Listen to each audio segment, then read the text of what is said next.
እንዳለኝና ልጅ እንደነበረኝ ታውቃላችሁ። ግን በሚያሳዝን ሁኔታ ሚስትም የለኝም ልጅም የለኝም።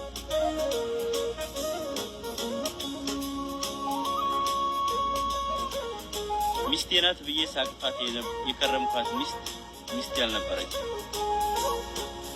ልጄ ናት ብዬ ስስማት የነበረ ጉድ ነው ዘንድሮ እኮ ጤናና እድሜ ሰጥቶን ከኖርን የማናየው የማንሰማው ነገር የለም። ጉድ ነው ዘንድሮ። በጣም ነው የሚገርመው። እኔ ምን ማለት እንዳለብኝ እንኳን እንግዲህ አላቅም። ሰላማችሁ በያላችሁበት ሰዓት አቆጣጠር ለሁላችሁም ሰላም ብዝት ፍቅር ሙሉ ትርፍ ይበልላችሁ እያልኩኝ ዛሬም በሌላ ቪዲዮ ከች ብዬላችኋለሁ። እንደተለመደው ሰብስክራይብ፣ ላይክ በማድረግ አበረታቱኝ ማለት ነው። እንግዲህ ዛሬ መግቢያዬ ላይ እንዳያችሁት ሙራድ የሚባለው ልጅ ከትንሽ ጊዜ ቆይታ ብቻ ሳይሆን በጣም ቆይቷል።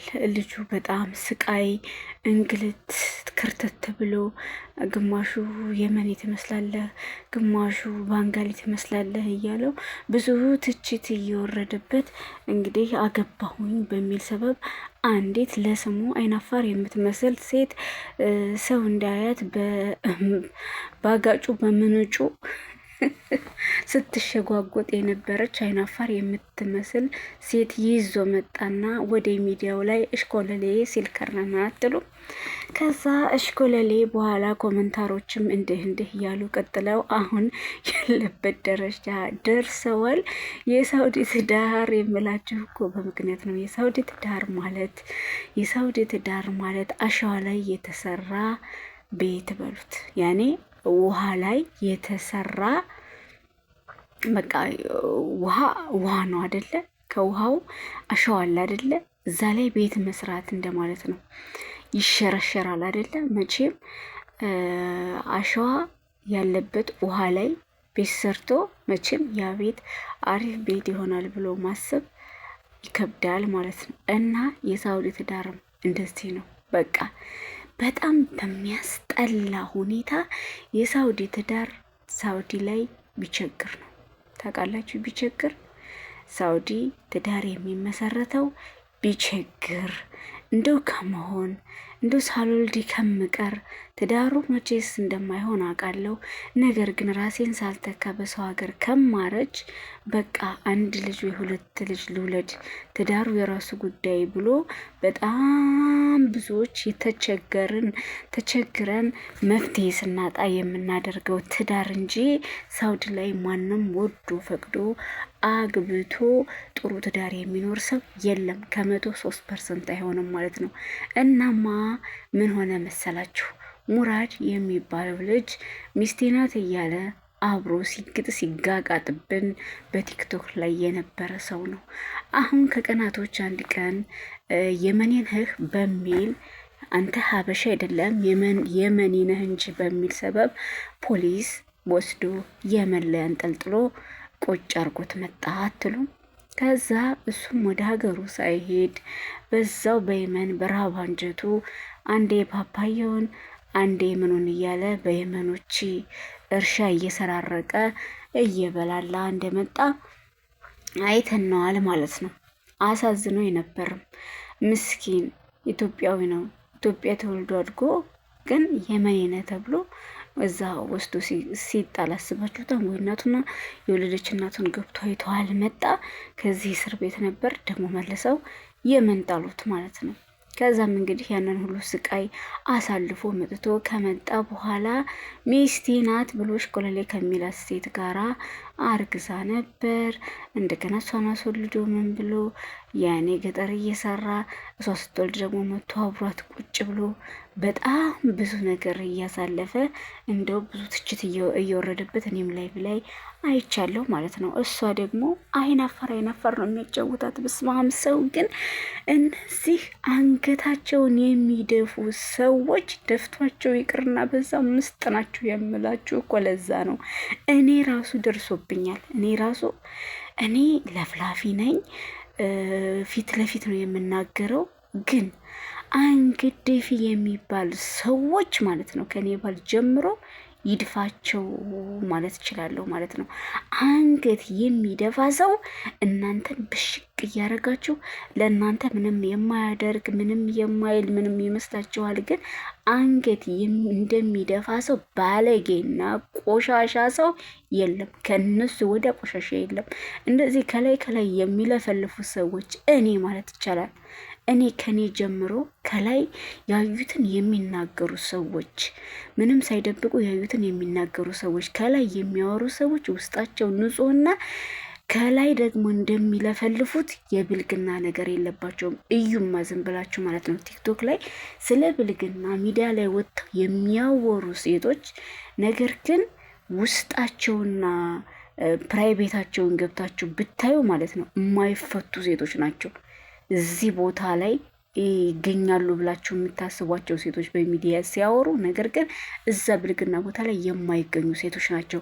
እችማ ምንም አታረግም። ይቻ አይን አፋርነት ይቺ አንገት ደፊ ናት የምትሏትን ሴት ግን ብታዩት ማለት ነው የቆሻሻ መሀት ስልኳ ላይ የሚገኘው ቆሻሻ የምታወራው ቆሻሻ የምታተራምሰውስ ወንድ ብትሉ ረበስማ እንደ አንገት ደፊ በጣም ማስጠያና አጸያፊ ሰው የለም። በእውነት ነው የምላችሁ። አንገት የደፋ ነው ብላችሁ የምትቀርቡትን ሰው ካገኛችሁ እውነት ራቁ ነው የምላችሁ። ይህ አንገት ደፍቷንና ባል የሆነኛን እቻ አንገት ደፍታ አንገት ደፊ ናት፣ ጥሩ ልጅ ናት፣ ሚስት ትሆነኛለ የለም። እንደው ጎበዝ ከሆናችሁና አዋቂ ከሆናችሁ ለፍላፊ ሴት አግቡ። ወንድም ደግሞ ለፍላፊ ሴት አግባ። ሴቷም ደግሞ ለፍላፊና ተጫዋች ወንድ ከላይ በቃ እንደዚህ ፈታ ያለ እንደዚህ አንገቱን ደፍቶ ግን እንደዚህ በግንባሩ የሚያይ ሰው አታግቡ። አንገቱን ደፍቶ ያላየ መስሎ አጨንቅሮ እንዲህ ነው የሚያየው ማለት ነው። እኔ ደረሰብኝ ነው የምነግራችሁ። እንደዛ አይነት ወንድ ወይም ደግሞ እንደዛ አይነት ሴት እንደዛ አይነት ሰው ካገኛችሁ አጥብቃችሁ ራቁ። በጣም በጣም በጣም ለህይወታቸው አስጊና ቆሻሻ ሰው ማለት እነሱ ናቸው። በቃ አጨንቅረው እየሄዱ የሚያደርጉት ነገር እነሱ እኮ እንዲያደርጉም ከሌ እኮ ወንድ ቀጥ ብላ አታይም የምትሏት ሴት ስታተራምስ ነው የምታገኙት። እንግዲህ እዛ ሚዲያ ላይ ሙሉ ለሙሉ መውጣት አልችልም እያለ በአንገቱ ስር ተለጥፋ ነው ሳያት የነበረው። ወደ ቪዲዮ ይኖራል እንግዲህ ቲክቶክ አሁን ሰሞኑ አጀንዳ ሆኖ የለ ያመጡታል ማለት ነው። እየቆረጡ የነበረ ቪዲዮ ያምጥታው ይዘረግፉታል እና ተለጥፋ በእንትኑ በአንገቱ ስር ተለጣጥፋ በታች በምናምንቴው እንደዚህ በቃ ተሸፍና አንዴኗን እያሳየ ምናምን መውጣት። ከዛ ቀስ እያለ ጭራሽ ሙሉውን ወጥታ አይን አውጣ ሆና እያየናት ነበረ ማለት ነው። ከዛ በኋላማ ምንድነው ችግሩ? ወደ ገደለው ሂጂ ማሂ ያትሉ የባንጋል ልጅ እያሳደገ ኑሮ አሁን ሚስት የለኝም ልጄ ናት ብዬ ስስማትና ስንከባከባት ስሳጫውታት የነበረችው ህፃን ልጅ የባንጋሌ ልጅ ናት እና ከሚዲያ ላይ ጠፋ ለምትሉ ሰዎች ልንገራችሁ የጠፋሁበት ይሄ ነው ምክንያቴ ሲል በጣም ነው ያሳዘነኝ። እንደዛ ተንከራቶ እስር ቤት ብዙ ጊዜ ያሳልፎ በዛ ላይ በቅጥር አይታችሁታን እርዱኝ የባካችሁ ሚዲያ ላይ ወድቅ ያለሁኝ እያለ ማንም የረዳው የለም። ወንድ ልጅ ነው ፈተና ያለ ነው ግፋ እያለ ሰው ትችት ሲያረግበት ነበርና ያን ሁሉ አልፎ ከተማ ገባ። ከገባው በኋላ እንደ ማንኛውም ወንድ አልጣላትም። ተበድሮም ተቀድሞ እሷን እንግዲህ ወልድ ያረሰ አብሮ ኖረ። ታዲያ እንዴት ነው እናንተ የኔ ልጅ የኔ ሚስት ብላችሁ ልጅ ወልዳችሁ እያሳደጋችሁ ኑራችሁ በኋላ ያንተ አይደለም የባንጋሊ ልጅ ነው ሲባል ስሜቱን አስባችሁታል? በስመ አብ ወወልድ ወመንፈስ ቅዱስ አሐዱ አምላክ። ፈጣሪ እንደው ቢስማር እኮ ያወርድብን። ምን ይሁን ሞት በዛ እንላለን፣ ኑሮ ተወደደ እንላለን፣ ብዙ ነገር እንላለን። ነገር ግን እግዚአብሔር ከዚህ በላይ ማውረድ ራሱ ይችላል። ምስማር እያዘነበ እንዲሁ ባንዴ ጸጥ ሊያደርገን ሁሉ ይችላል። ለምን እንዴት በትዳር ላይ ኒካ ሙስሊም ናቸው ኒካ አስረዋል። በኒካ ላይ እንዴት ከባንጋሊ ትሄዳለች? የሳውዲ ትዳር ቆሻሻ ነው የምለው እኮ በዚህ ነው። አንቺ ሳውዲ የለሽበትም ወይ ምናምን ትሉኛላችሁ። እኔም አንዷ ነኝ። እዚህ ሀገር ላይ ጥሎብኝ እና ተሳስቼ ትዳር መስርቼ ህይወቴን አበላሽቼ ያለው ሴት ነኝ እኔ ማለት ነው። ተመስገን አሁን ያለሁበት ሁኔታ እግዚአብሔር ይመስገን አሪፍ ነው። ነገር ግን የሳውዲ ትዳር ማለት ምን ልበላችሁ፣ በቃ ልክ እሷ ተይዛ ወይም ደግሞ ሴቷ አብዛኛውን አትያዝም እዚህ ሀገር፣ ወንዱ ተይዞ ኢትዮጵያ በሚገባ ሰዓት ከዚህ ምንም ሳይሰራ ምንም ሳይል ዝም ብሎ ሴት እጭን እየተወተፈ ለጊዜው 500 ብር 300 ብር ከአንዷ ሴት እየለቀመ ለመሳረፍ ሲበላ የኖረ ከመከየፍ ስር ተቀምጦ ቦርጩን አንጠልጥሎ የኖረ ወንድ ማለት ነው። ከዛ እስር ቤት ሲገባ የሽንት ቤት ውሃ ነው የሚነፋው። ኮሌራ በሽታ ይንፋውና ማለት ነው። ለምን? ኪሱ ባዶ ነው። ኪሱ ባዶ ነው። እዚህ የሴት ቅምጦ ነው ተቀምጦ መከየፍ ስር ቡቡ ሲል ይውላል ማለት ነው። ከዛ ከታሰረ በኋላ እንግዲህ የሚበላበት የሚጠጣበት የለም። የሽንት ቤት ውሃ እየገባ እየለጋ ይውላል ማለት ነው። ከዛስ ኢትዮጵያ ወርዳን ሀ ብሎ ገና መውረድ ሲጀምር ብር ላኪ ማለት ይጀምራል። ልክ ሰርቶ ያስቀምጠው ይመስል ባንክ ቤት ማለት ነው። እሷ ወርዳ ለፍታ ምን ብላ ያመጣችውን ብር ላኪ ይላል እና ከዛስ ያቺ ስራ በሰራህ አሁን አልክም በምትለው ሰዓት አንዳንድ ይጣላሉ። ሴቷም አላመጣም ብላ ትዳሩ ምን ይሆናል? ይፈርሳል። ከዛ ደግሞ በርቀት በመራራቅ እሷ ከተማ እየሰራች እሱ ገጠር እየሰራ በመሀል የሚፈጠረው ምን ይሆናል? አይታወቅም።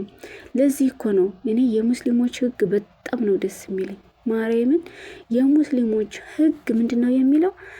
ሚስትህን ማስተዳደር ካልቻልክ አታግባ ነው የሚለው። ሚስትህ አታስተዳድርህ ነው የሚለው። ነገር ግን ተግባራዊ አልሆነም። ሚስትህን አንተ ሰርተህ ልታስተዳድራት ግድ ነው ይላል። በእኛም በክርስትና ከክርስቶስ የተማርነው ያኔ ባል የቤት ማገር ነው፣ አስተዳዳሪ ነው፣ የቤት ዋልታ እንደሆነ ነው የምናውቀው እንጂ ሴቷ ሰርታ ምን ብላ እንድታስተዳድረው የሚል ሃይማኖት የለም። ግን ደግሞ የሙስሊሞቹ በጣም ጠበቅ ያለ ነው። በቃ የሴቷ ሀቅ ሰርታም እንድትሰጠው ብር አይፈቀድም። እሱ ሰርቶ እንዲያስተዳድራት ብቻ ነው። ተግባራዊ እንኳ ባይሆንም ማለት ነው። በዚህ ህጋቸው በጣም ደስ ይሉኛል እና እኔ የመሰለኝ ስሟን ሊያጠፋ ብር አልሰጥም ስትለው ስሟን ሊያጠፋ የተነሳ ሰው ነው ብዬ ነበር ያሰብኩት። ግን እንትና ጋር ለራሱ ኡስታዝ ጋር ገብቶ እውነቱን እንደሆነና በ80 ላይ ሌላ ቦታ እንደወለደችበት 2 ልጅ አለኝ፣ አንዱ 100% የኔ አይደለም፣ አንዱን ደግሞ ጥርጣሬ ላይ ነው ያለሁትኝ አለ። ከዛ መልስ እየሰጠው ነበረ ማለት ነው ኡስታዙ እና በጣም ይገርማል። ብቻ እንደው ኒንጃ አውርቼ ልጨርሰው አልችልም።